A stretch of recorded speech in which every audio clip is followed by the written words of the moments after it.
Imagine living in a place where food is just beyond your reach, but you can't get to it. Imagine food stacked in trucks just miles away, but it can't get to you. Imagine children crying and crying, not because they're sleepy, because they haven't eaten in many days, because they're hungry. All this not because there is no food in the world, but it's because it cannot reach to them. This is not a fictional story.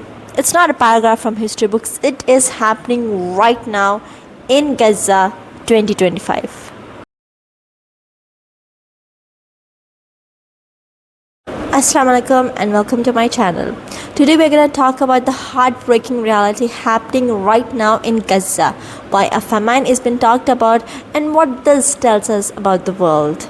To understand the crisis happening in Gaza, we need to go years back, not just any few years, but years back. The Nakba, which started in 1948, where more than 7 lakh Palestinians were forcibly displaced from their homes with the creation of the State of Israel.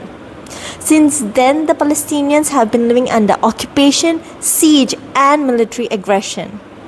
The most recent phase of extreme violence began in October 2023, but this was not the beginning. It was the continuation of the deeds of systematic oppression and displacement happening from 1948.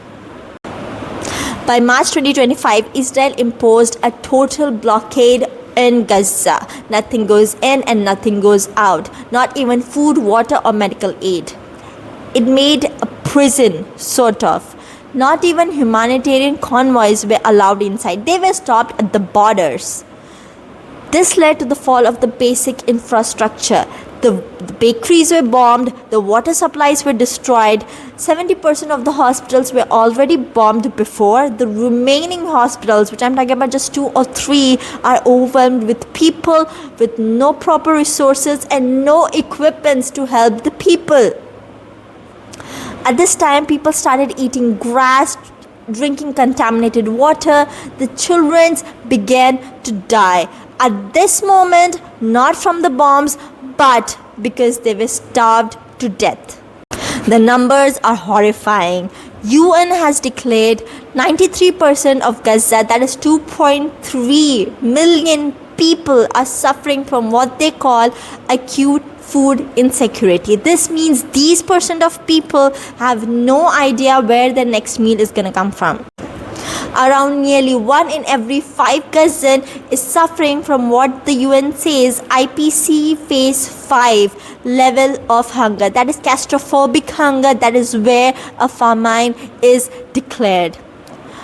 Almost 71,000 children and 17,000 mothers are being suffered from malnutrition. They need immediate care for malnutrition.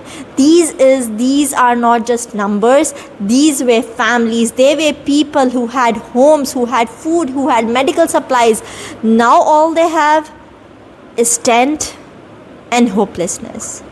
And yet the aid is sitting there in trucks, in warehouses, just outside the Gaza, only because there is a blockade in the borders and those trucks are not allowed inside. So why hasn't the world officially declared famine in Gaza?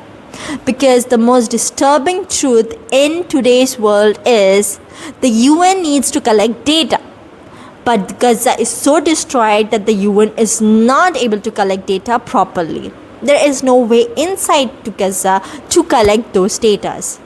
UN, World Food Programme and WHO together have declared that people have already dying from starvation, from hunger, that there is no longer need to collect any more data because it's already a famine in Gaza.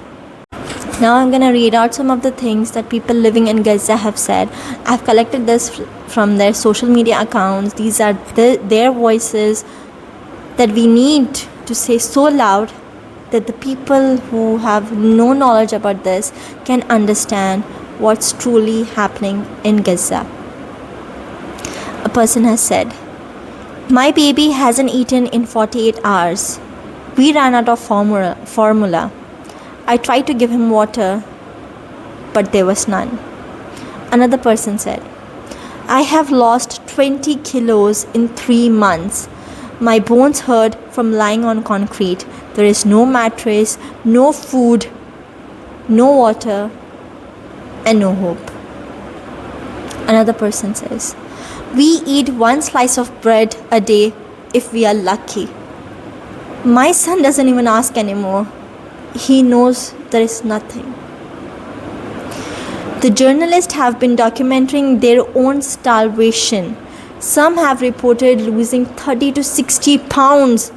A reporter says, I report hunger during the day and starve myself at night.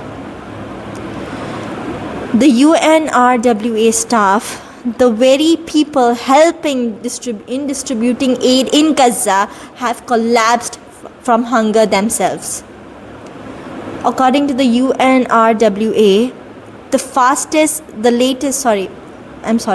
latest finding, 1 in every 5 children in Gaza is being malnutritioned, and the cases increase every day. One of the UNRWA staff said, people in Gaza are neither dead nor alive. They are walking corpses. More than 100 people, and the vast majority of them are children, have died, and this is just approximate, in Gaza due to hunger. This is a man-made crisis and only a man can reverse it.